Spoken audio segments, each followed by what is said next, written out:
Rádio Esportes Debate. Rádio Esportes Debate de hoje, com a sua participação através do chat da Itatiaia.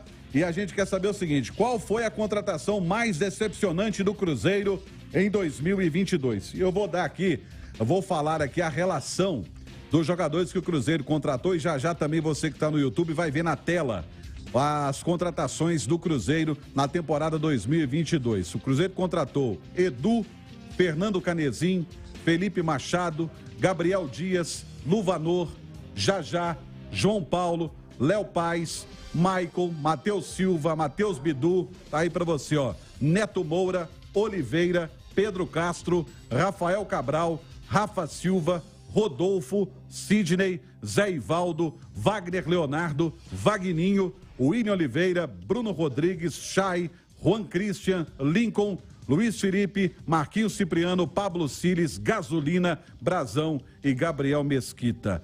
Alexandre Simões, dessas contratações do Cruzeiro, quem decepcionou aí, quem deixou a desejar na sua opinião? Romano, primeiro que é tanta gente que quase eu fui ali almoçar e voltei enquanto você lia. Isso aqui tá aparecendo relação de aprovados no vestibular. Você lembra que antigamente a rádio lia o nome da turma que tinha passado no vestibular? 32 nomes. 32 jogadores. Esse é o grande desafio para o Cruzeiro em 2023. Não ter essa rotatividade de atletas. Porque isso é quem chegou. Com os que tinha aqui já, passou de 50. É impossível você trabalhar com um grupo tão grande assim. Ô, Romano, a gente pega aqui, tem 4 caras que integraram a Seleção Guará. O Edu, o Rafael Cabral, o Oliveira e o Neto Moura. Então esse a gente tira. Então esses a gente tira. Agora, é até difícil de falar quem foi mais de... Porque tanta gente que não jogou, né? O Juan Christian, por exemplo, eu nem lembrava. Tinha passado pelo Cruzeiro. O Lincoln chegou com muita expectativa, não correspondeu. Quer uma ajuda, prof? Pablo Ciles também. Eu grifei aqui e usei uma categoria assim, viu, Romano? Não ajudaram, ou pouco ajudaram e ajudaram. Né? Então teve gente tipo Canezin que chegou a ser o cara do time num determinado momento e depois sumiu. Mas ajudou durante um tempo. Mas vamos lá, ó. Quem não ajudou? Gabriel Dias, João Paulo, que foi frustrante, né? A contratação. Léo Paz, o Maicon, que chegou e saiu.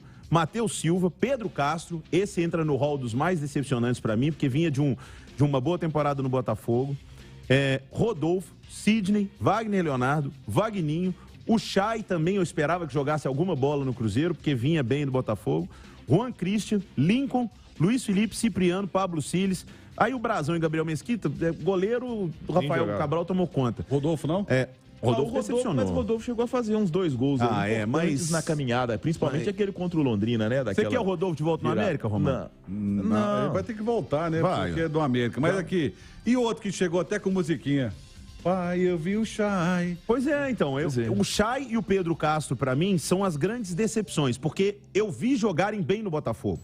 Né? O Pedro Castro foi titular do Botafogo uma temporada anterior, com o Botafogo voltando para a Série A. O Chay virou ídolo da garotada do Botafogo. E não era só por causa da musiquinha, não. Ele é bom de bola. Ele foi bem. Mas no Cruzeiro não aconteceu. Então, acho que essas são, assim, decepções. Agora, se a gente avaliar um outro lado, tem algumas boas surpresas também. Né? O Fernando Canezinho, o Simões citou, mas a recuperação do Felipe Machado, como o Felipe Machado retornou ao Cruzeiro e como terminou o ano o Felipe Machado, sendo um cara muito importante e muito elogiado pelo Paulo Pesolano. O Neto Moura, ainda jovem, entrou na Seleção Guará. Era um cara que não se via um potencial nele para terminar o ano e para ser titular do Cruzeiro, e vai ser titular do Cruzeiro na Série A. O Oliveira, que virou o chefe da zaga ali atrás. Então, e o próprio Zé Ivaldo é um cara que eu acho que ajudou bem.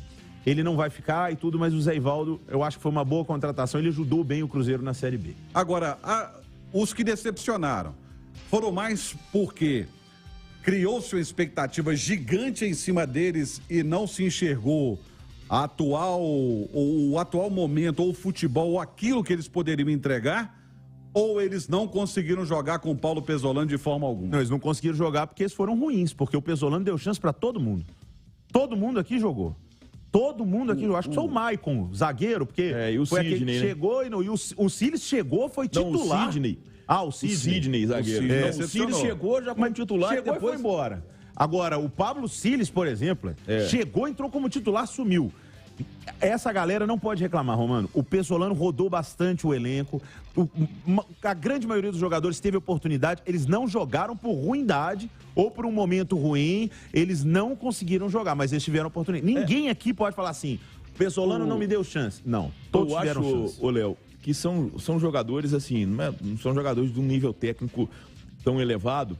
E aí, eu acho que a questão física pesou demais também para algumas reprovações nesse vestibular do Pesolano. Porque ele impõe tanta intensidade ao time dele, se o cara não tiver muito bem preparado fisicamente, ele tem muita dificuldade. Principalmente esse pessoal da frente, né? A gente não sabe como vai ser o 2023 do Cruzeiro, se vai mandar o esquema com 3 zagueiros, como que vai ser a estratégia de jogo do Pesolano. O que a gente viu em 2022 é que o cara com problema físico, ele não conseguiu vingar no time do Paulo Pesolano. E acredito que isso seguirá em 2023. Pode ser até que ele mude o esquema, a Série A é muito mais difícil. O Cruzeiro trouxe alguns jogadores de uma qualidade muito superior a esses que a gente está debatendo aqui, mas de toda forma eu acho que além da questão técnica do momento, o aspecto físico também. A gente vê o Lincoln, por exemplo, né? Um cara que surgiu no Flamengo, chegou a participar Jovem, de momentos, jovem. Esse me decepcionou. Exato, não conseguiu jogar no Cruzeiro. O Lincoln não conseguiu acontecer no Cruzeiro. Decepcionou muito. Agora, deixa eu fazer uma justiça aqui que a gente não citou. O William Oliveira ajudou muito o Cruzeiro. Não vai ficar, mas ajudou muito. Já foi até anunciado pelo Goiás. Foi titular do Cruzeiro até se lesionar. Aí abriu espaço, o Machado entrou ali para jogar com o Neto Moura. Mas o William Oliveira ajudou muito o Cruzeiro na Série B. Mas a gente falava sobre... mas tem um outro que começou como titular, que todo mundo achava que ia jogar com o Paulo Pesolano, que acabou de sair, que o Emerson Pancieri deu a notícia. Que é o Vagninho, né? O Vagninho chegou sendo titular absoluto. O Vagninho é a série do Netflix de 3 episódios. A série é ruim e dura pouco. O Vagninho, depois daquela expulsão contra o América, eu acho que ali já foi meio que... eu acho que já foi meio que a sentença do Vagninho e até porque foi um lance muito, muito infantil e comprometeu, né? Um jogo em que o Cruzeiro estava superior ao América, era muito importante para o Cruzeiro vencer aquele clássico, que acabou perdendo e de forma direta com a participação do Vagninho, que foi expulso acho que com 20 minutos de jogo. E o Cruzeiro estava bem melhor que o América. Teve um gol anulado de forma equivocada, né? Por centímetros ali, mas o gol era legal do Edu, né? E de repente o Vagninho foi expulso e a história do jogo mudou completamente. Mas nós não vamos falar da grande contratação do Cruzeiro 2022? Qual foi a grande contratação? Paulo Pesolano. Não, isso aí sem dúvida. E entre os jogadores? Pra mim, olha, eu fico em dúvida entre o Oliveira, o Rafael Cabral e o Oliveira, Rafael Cabral, Neto Moura e o Bruno Rodrigues. Eu fico com o Rafael Cabral, porque pegou um rabo de foguete gigantesco, substituiu o Fábio. Lembra quando o Fábio saiu? Caiu o mundo em cima da diretoria. Teve manifestação na Praça 7. E o Rafael Cabral, quando chegou, ele não chegou bem. Ele estava sem jogar, né? Ele demorou a engatar. Como qualquer goleiro, teve algumas falhas num campeonato de 38 rodadas, mas eu acho que é uma boa eleição o Rafael Cabral, mas só para discordar então um pouquinho, eu vou como grande jogador do Cruzeiro para mim na Série B foi o Bruno Rodrigues. Porque o Cruzeiro sempre teve muita dificuldade no ataque. A defesa do Cruzeiro era bem organizada, eram os 3 zagueiros, o Rafael Cabral bom zagueiro, mas a chegada do Bruno Rodrigues foi um divisor de águas no Cruzeiro. Porque o ataque do Cruzeiro ficou perigoso quando chegou o Bruno Rodrigues. O Jajá vinha muito bem, mas teve uma lesão séria. Exatamente. E aí o Bruno Rodrigues preencheu esse espaço.